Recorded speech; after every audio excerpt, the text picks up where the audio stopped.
Bonjour tout le monde. Eh bien voilà, 1er janvier 2020. Alors au départ, j'avais pensé faire une daily ops, parce que ce format avait plu, mais clairement ça fait trop long sur un seul trajet, c'est trop long.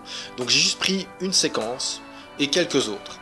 Ici, ce sera une séquence en continu, et donc nous sommes dans une zone partagée, enfin une voie partagée plus précisément. Et donc forcément, je dois céder le passage à ce qui vient en face, si je veux pouvoir dépasser. Donc je ne peux dépasser que après, ici.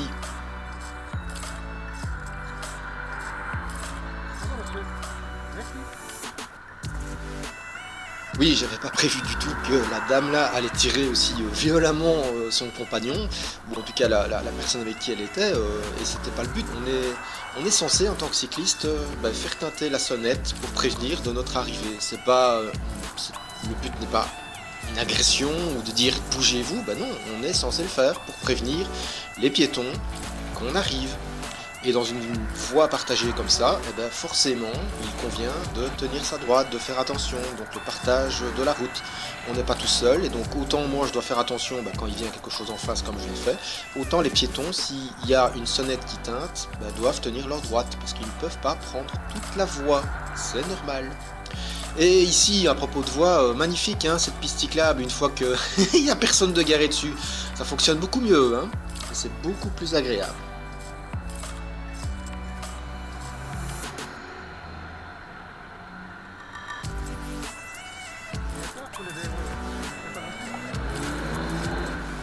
Ah ouais, bon, garé sur le sas vélo, pas de clignoteur, il accélère comme un zozo, il n'a de nouveau pas mis son clignoteur pour tourner à gauche quand il l'a fait.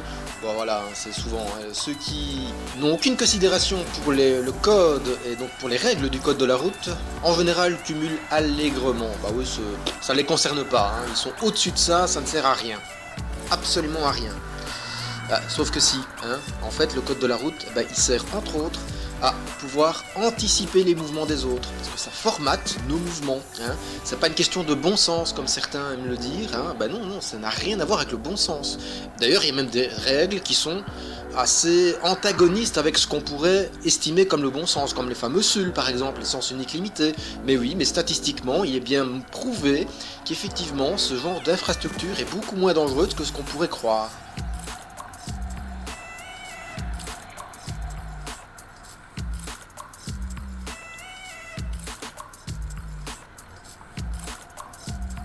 Et voilà, anticiper, oui.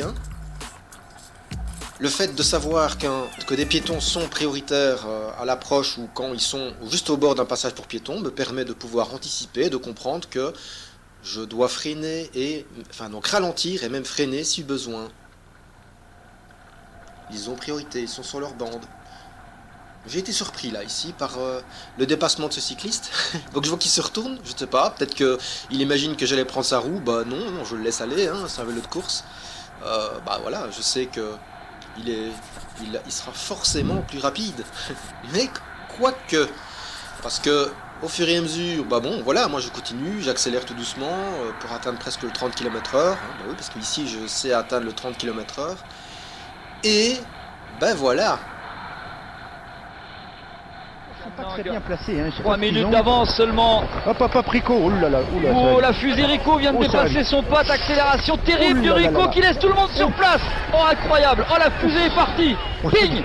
Vous avez vu, il n'y en a pas un qui essaie quelque chose. Et Thomas Smith qui regarde derrière, qui se dit qu'est-ce qui se passe. Il a regardé Arroyo qui est un excellent grimpeur, tout le monde regarde, tout le monde, et Rico est parti. Oh, tout le monde se retourne, ils se disent, oh, le Cobra. Quoi, personne ne peut y aller. Oh, le Cobra, comment il a piqué tout le monde en passant là. Bon, là, il coince un petit peu.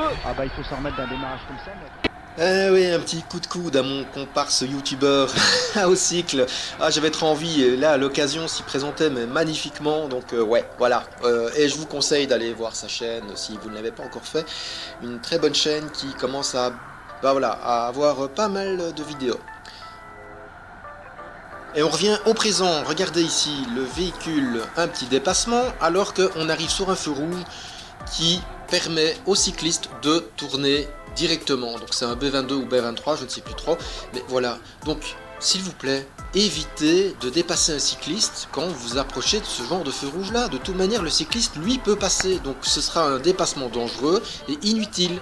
Vous allez le bloquer et le freiner alors qu'il n'y a aucune raison, et lui il peut passer. laissez-le, ça ne sert à rien de dépasser devant un feu rouge. Hein. Vous le feriez pas avec une automobile. Alors pourquoi le faire avec un cycliste? Un cycliste est un véhicule à part entière. C'est pas une minorité ou quelque chose qui peut être passé rapidement, mais non, on doit le dépasser avec toutes les règles qui s'imposent. Et à propos de règles, priorité de droite ici. Oui, je ne suis pas super content de moi, alors même si ça passait, parce que le véhicule est encore assez loin, en général dans ce genre de cas, je préfère céder la priorité de droite, pour vraiment faire en sorte que ça fonctionne bien. Oui, et là une petite pause, parce qu'il fait bien plus chaud que je ne pensais, et donc du coup, je me dévais un tout petit peu. Alors voilà, donc quelques autres petites séquences juste après, pratiquement en ligne. Donc ici, on est dans la zone de rencontre, la zone partagée, limitée à 20 km/h, et où les piétons ont priorité partout. Donc 20 km/h maximum. Ici, je suis déjà à 20 km/h. Hein. Et quand on vous dit 20 km/h, c'est pas 30 km/h. 20 km/h maximum, ça veut dire que c'est le maximum à la vitesse à laquelle vous pouvez aller. Et c'est pas pour rien, de un, il y a une raison, et de toute manière, si vous n'êtes pas d'accord avec ça, vous essayez de faire changer les choses de manière démocratique, mais pas sur le terrain, sinon c'est dangereux. Et moi ici, parfaitement logiquement, je jouis du sas vélo. Madame, monsieur, c'est rouge, vous pouvez pas faire ça.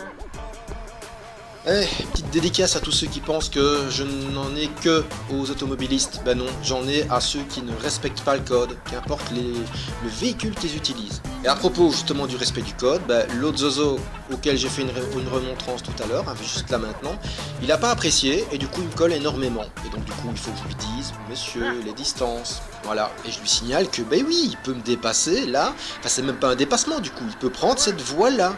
Compliqué quand même. Ben non, c'est pas compliqué.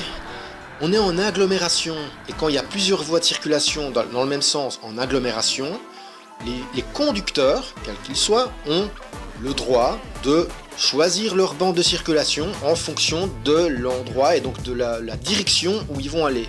Et moi, en l'occurrence ici, je vais tourner sur ma gauche, du coup je reste sur la voie de gauche. C'est l'option la plus logique en termes de sécurité. Je ne vais pas aller sur la bande de droite pour traverser deux bandes et me mettre en danger. Donc je reste sur la bande de gauche puisque je vais tourner à gauche dans 100 mètres. C'est logique, j'ai parfaitement le droit de le faire, c'est même comme ça qu'il faut faire. Je serai avec une automobile, je ferai pareil.